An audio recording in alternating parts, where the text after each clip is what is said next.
Selamat datang ke channel Cikgu Chong, dan hari ini kita akan bincangkan bab 8 matematik tambahan tingkatan 4 iaitu vektor. Jadi untuk video bahagian pertama ni kita akan bincangkan yang asas dahulu, iaitu kita nak kena pasti apa beza antara kuantiti skala dan kuantiti vektor dan juga beberapa ilmu asas tentang vektor ini dahulu. Jadi mari kita lihat bahagian yang pertama, iaitu membezakan kuantiti skala dan kuantiti vektor. Jadi untuk bezakan dua ni sebenarnya agak mudah aja. Untuk kuantiti skala kita hanya akan nampak magnitude sahaja. Jadi apa maksud magnitude ni? Sebenarnya merujuk kepada sesuatu ukuran lah. Maka di sini kita boleh fahamkan magnitude tu adalah sesuatu nombor lah. Jadi di sini untuk skala tu kita hanya akan nampak satu nombor yang mewakili ukuran tu lah, iaitu dipanggil sebagai magnitude. Jadi untuk kuantiti vektor pula, selain daripada magnitude, dia juga ada arah. Jadi apa itu arah? Arah itu contohnya utara, selatan, timur, barat, atau ke depan, ke belakang, ke atas atau ke bawah itulah. Itulah yang dimaksudkan dengan arah. Jadi di sini kita perhatikan contoh bagi vektor dan skala tu. Jadi untuk vektor kita boleh contohnya adalah had laju lah. Jadi had laju di sini sebuah kereta ialah 90 km per jam ke arah timur. Jadi kita perhatikan dia memang ada dua unsurnya, iaitu selain daripada ukuran dia juga ada arah. Itulah kuantiti vektor tu. Jadi untuk skala pula, luas sekeping cubin ialah 120 cm persegi. Jadi di sini kita hanya nampak ada sesuatu ukuran sahaja, tapi tidak melibatkan unsur yang lain lah, iaitu arah tu. Jadi untuk yang tidak melibatkan vektor atau skala tu, biasanya kita tidak akan nampak nombor dan kita juga tidak akan nampak arah tu, atau salah satunya lah. Jadi di sini kita tidak melibatkan vektor atau skala tu adalah kekondusian logam tu. Jadi di sini dia tidak bekalkan nombor, dia tidak bekalkan arah, maka dia bukan dua-duanya lah. Jadi begitulah contoh ini. Jadi kita lihat pula contoh soalan yang saya edit daripada buku textbook. Jadi anda juga boleh cuba dahulu sebelum dengan penerangan daripada Cikgu Chong lah. Nyatakan sama ada setiap kuantiti berikut merupakan kuantiti skala, kuantiti vektor atau bukan kedua-duanya. Jadi sebenarnya agak mudah aja. Jadi untuk kuantiti skala tu anda hanya nampak ada nombor sahaja, iaitu magnitude atau ukuran sahajalah. Jadi untuk kuantiti vektor tu dia ada tambahan arah selain daripada sesuatu nombor, atau bukan kedua-duanya, maksudnya dia mungkin ada arah sahaja tapi tak ada nombor langsung. Jadi lebih kurang seperti itulah. Jadi kita perhatikan contoh yang pertama. Suhu badan asing ialah 36.5 darjah Celsius. Jadi di sini kita hanya ada sesuatu ukuran atau magnitude sahaja. Jadi di sini adalah kuantiti skala. Jadi macam tu sahaja. Jadi untuk yang kedua, kereta biru itu bergerak dengan laju 60 km per jam ke arah selatan. Jadi di sini kita ada ukuran iaitu magnitude dan kita juga ada arah. Jadi ini adalah kuantiti vektor. Jadi ini adalah vektor. Dan yang ketiga pula, sebiji kelapa menjatuh dari pokok ke bawah. Walaupun kita ada arah, disebabkan kita tak ada magnitude, maka dia adalah bukan kedua-duanya. Sebab dia hanya ada arah tapi tak ada magnitude. Kalau di sini dia bagi berapa kelajuan dia jatuh ke bawah tu, maka dia boleh jadi vektor lah. Tapi di sini dia tak ada bekal apa-apa nombor atau ukuran tu, maka dia bukan kedua-duanya. Jadi begitulah jenis soalan yang pertama, iaitu minta kita membezakan kuantiti skala dan kuantiti vektor. Ingat untuk skala tu dia hanya ada sesuatu nombor, iaitu ukuran tu, atau kita panggilnya sebagai magnitude. Dan untuk vektor pula, selain daripada magnitude, dia juga perlukan ada arah. Jadi begitulah perbezaan antara kuantiti skala dan kuantiti vektor. Jadi mari kita teruskan kepada bahagian seterusnya. Jadi untuk bahagian seterusnya kita akan belajar untuk mewakilkan vektor menggunakan tempelan garis berarah dan tata tanda vektor serta menentukan magnitude dan arah vektor. Jadi di sini kita akan belajar macam mana kita lukiskan satu garisan untuk mewakili sesuatu vektor, dan juga kita perlu tahu apakah simbol bagi sesuatu vektor tu. Jadi vektor boleh diwakilkan dengan tata tanda seperti berikut. Jadi di sini kita sebenarnya ada 4 jenis utama lah. Jadi kita boleh tuliskan dengan huruf besar, lepas tu kita ada arah tu. Jadi maksud arah ini adalah dari A ke B. Jadi jangan silap lah. Nanti kita akan belajar lukis lah. Iaitu ada di bawah ni. Iaitu untuk vektor ni sebenarnya adalah dari A ke B. Jadi selain daripada tulisan yang pertama ini atau tata tanda yang pertama ni, kita juga boleh tuliskan dengan huruf yang dalam bentuk bold iaitu AB. Biasanya kita tidak akan gunakan jenis yang kedua lah sebab kita memang agak susah untuk tuliskan dalam bentuk bold. Jadi yang banyak digunakan tu adalah jenis yang pertama dengan yang ketiga ini. Untuk yang keempat pun jarang sikit lah sebab apabila kita tulis tu memang kita susah untuk bezakan tulisan yang dalam bold atau tulisan biasa kan. Jadi kita akan gunakan yang pertama dengan yang ketiga lah. Jadi magnitude pula, magnitude iaitu ukuran bagi garisan tersebut ialah dituliskan dengan bentuk yang ada tanda tanda tepi ini. Kita biasanya panggil ini sebagai modulus lah. Jadi di sini kita hanya tambahkan dua garisan di tepi itu untuk mewakili magnitude iaitu ukuran bagi garisan tersebut. Jadi di sini kita ada dua. Jadi ingat ini adalah arahnya. Lepas tu kalau kita nak tahu ukuran tu kita akan tuliskan dalam bentuk ini. Jadi tolong bezakan dua tanda-tanda ini ya. Jadi seterusnya kita akan lihat contoh soalan untuk bahagian ini. Jadi di sini kita diminta untuk lukis dan labelkan setiap vektor yang berikut. Disebabkan tablet saya ni saya tidak dapat tunjukkan ukurannya, maka saya akan letakkan petak lah. Jadi di sini saya akan tukar page template-nya dahulu kepada petak dahulu. Jadi untuk soalan A itu, satu petak di sini mewakili 4 km. Maksudnya kalau saya nak lukiskan vektor bagi SI ni mewakili sasaran 12 km ke timur tu, 12 km ini kita kena bahagikan dengan 4 iaitu kita hanya sekadar lukiskan 3 petak sahaja ke sebelah timur. Jadi di sini kita lukiskan 3 petak. Okay, seperti ini, satu garisan lurus.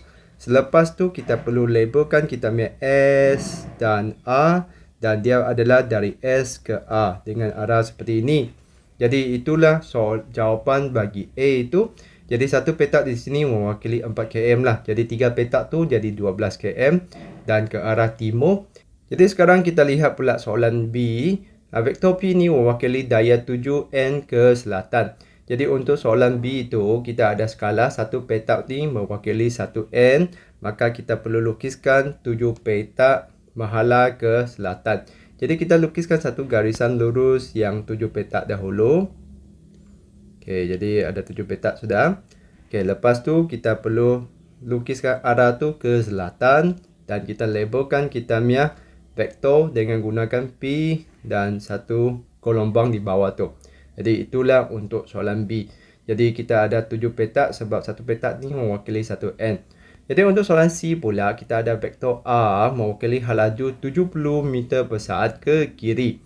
Jadi di sini kita perlu memerhatikan kita punya skala. Satu petak ni mewakili 10 meter per saat. Jadi kalau untuk 70 tu, kita perlu lukiskan 7 petak. Jadi di sini kita lukiskan satu garis lintang dahulu yang mewakili 7 petak ni. 7 petak ni mewakili 70 lah. Okey, lepas tu kita kena menghala ke kiri. Jadi kiri tu adalah sebelah ni dan kita tuliskan kita punya vektor R. Jadi macam tu lah mewakili kita punya vektor tu pada lukisan. Biasanya untuk lukisan tu kita ada sesuatu skala lah. Jadi kita perlu perhatikan skala tersebut. Atau kalau tidak diberi skala tu, kita sebenarnya boleh gunakan skala kita sendiri. Contohnya kita boleh gunakan yang soalan A tu kalau ada 12 km, anda boleh gunakan 1 cm tu sama dengan 4 km. Untuk soalan B tu 1 cm tu sama dengan 1 N dan soalan C tu 1 cm sama dengan 10 meter per saat lah. Jadi biasanya soalan tu akan memberi kita skala lah dan kita lukiskan mengikut skala yang diberi tu. Jadi begitulah untuk jenis soalan ini. Jadi mari kita lihat bahagian yang seterusnya. Kita akan mula lihat penyeraan magnitude daripada suatu gambar raja lah. Jadi di sini kita boleh bezakannya kepada 3 keadaan. Kalau kita ambil garis tu adalah menegak atau melintang tu, sebenarnya kita hanya perlu kirakan bilangan petak. Jadi biasanya untuk kita punya magnitude tu kita akan dilukiskan dalam bentuk petak lah. Jadi kita hanya kirakan berdasarkan bilangan petak yang dilalui dan kita mesti kena lihat adakah satu petak tu mewakili satu unit. Jadi kalau untuk yang condong tu, contohnya keadaan macam ni atau yang macam ni, kita perlu gunakan teorem Pythagoras iaitu C kuasa 2 sama dengan A kuasa 2 tambah B kuasa 2. Jadi A kuasa 2 dengan B kuasa 2 tu adalah kita punya jarak yang lintang dengan menegak lah.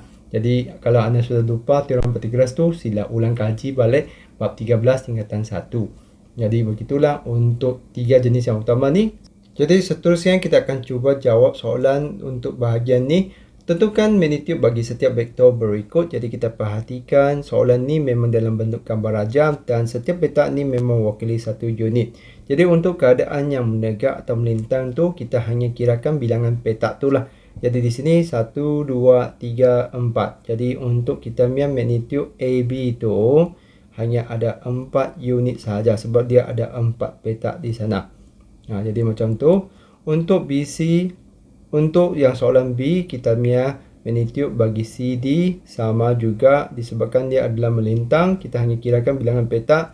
Jadi di sini ada 2 unit sahaja. Jadi hati-hati ya, di sini kita punya bilangan unitnya ikut petak. Sebab dia adalah satu petak tu satu unit. Kalau di sini satu petak tu diberi dengan unit yang berbeza tu, maka you mesti kena darabkan lah. Jadi untuk B macam tu aja. Jadi untuk soalan C itu adalah keadaan condong. Jadi keadaan seperti inilah yang kita perlu gunakan teorem Pythagoras, iaitu melibatkan satu segitiga bersudut tegak tu. Jadi kita mesti kena cari dahulu jarak untuk yang menegak dengan jarak untuk yang melintang ini. Jadi menegak tu kita ada 3 petak iaitu 3 unit. Untuk yang melintang tu kita ada 4 petak iaitu 4 unit. Jadi untuk kita punya magnitude EF tu, jadi kita tuliskan seperti ini. Kita gunakan punca kuasa 2 dengan jumlahkan yang dalam tu 3 kuasa 2 dengan 4 kuasa 2. Disebabkan kita punya EF tu adalah bahagian condong, iaitu dia adalah hypotenuse tu. Jadi kita kirakan dapat 9 tambah dengan 16. Jadi kita dapat punca kuasa 2 25, iaitu kita dapat 5 unit. Jadi begitulah bahagian pengiraan magnitude apabila kita diberi gambar rajah di mana setiap petak di sini mewakili satu unit lah. Jadi kita lihat seterusnya, dua vektor tu adalah sama jika kedua-dua vektor mempunyai magnitude dan arah yang sama. Contohnya kita ada AB dan CD. Contohnya di sini dia ada arah yang sama, lepas tu ukuran mereka pun sama. Contohnya saya bagi 2 lah. Contohnya boleh dia 2 cm ke 2 km ke, apa-apa sajalah. Jadi di sini dua-dua ini adalah sama disebabkan dia ada arah yang sama, lepas tu ukuran pun sama. Jadi ini adalah dua vektor yang sama. Jadi seterusnya kita lihat suatu vektor adalah negatif jika vektor itu mempunyai magnitude yang sama tetapi arah yang bertentangan. Jadi contohnya di sini saya labelkannya AB dan AB juga. Dan di sini magnitude-nya contohnya saya bagi 2 jugalah.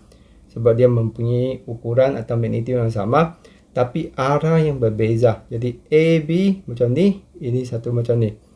Jadi kalaulah kita ada arah yang bertentangan tu, untuk kita punya AB tu, apakah hubungan antara dua tu, kita akan nampak ada negatif tu. Negatif. Contohnya kita punya BA tu sebenarnya adalah terbalik daripada AB. Jadi lain kali kalau anda nampak ada negatif tu, maksudnya dia adalah terbalik arah tu. Jadi anda mesti kena faham apakah maksud negatif dalam vektor ni. Kalau arah yang berbeza, dia akan dapat negatif tu. Jadi untuk bahagian ni macam tu lah. Jadi kita lihat untuk bahagian seterusnya, iaitu penderapan vektor dengan skala. Maksudnya kita darabkan sesuatu vektor tu dengan suatu nombor lah. Jadi kita mesti kena bandingkan bilangan petak dan kita mesti kena bandingkan arah. Jadi arah tu kita kena perhatikan adakahnya selari atau tidak. Kalau dia dalam arah yang sama, dia positif. Kalau dia arah yang bertentangan tu, dia akan jadi negatif lah. Jadi kita lihat untuk yang ini.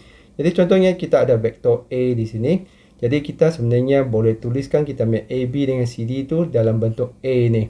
Jadi di sini kita perhatikan. Untuk kita punya AB tu sebenarnya kita ada A sebelah ni. Lepas tu ada lagi satu A. Maka kita punya AB tu sebenarnya adalah sama dengan 2 vektor A. Macam tu. Jadi untuk kita punya CD, jadi dia lagi banyak lah. 1, 2, 3. Jadi untuk kita punya CD pula, dia adalah 3 kali kita punya vektor A. Jadi kalau kita punya A tu kita tahunya 5 unit, maka kita punya AB tu adalah 10 unit. Manakala kita punya CD tu adalah 3 dan 5 tu 15 unit lah. Sama seperti kita kirakan bilangan petak tadi. Kalau kita nak carikan magnitude lah. Jadi seterusnya kita lihat. Nyatakan setiap vektor dan raja di bawah Di sebelah ni dengan dalam sebutan C. Jadi kita hanya perlu semak berapa kali gandanya guna jarak tu. Lepas tu kita kena perhatikan adakah dia dalam arah yang sama atau berbeza.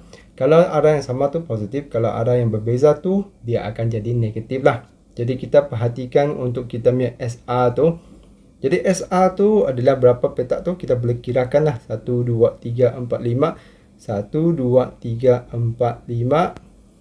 Lepas tu 1, 2, 3, 4, 5. Jadi yang asal untuk kita C tu dia ada 5 petak. Maka kita punya SR tu dia adalah 2 kali ganda C. Jadi kita punya SR ni adalah 2 kali ganda C atau vektor C lah.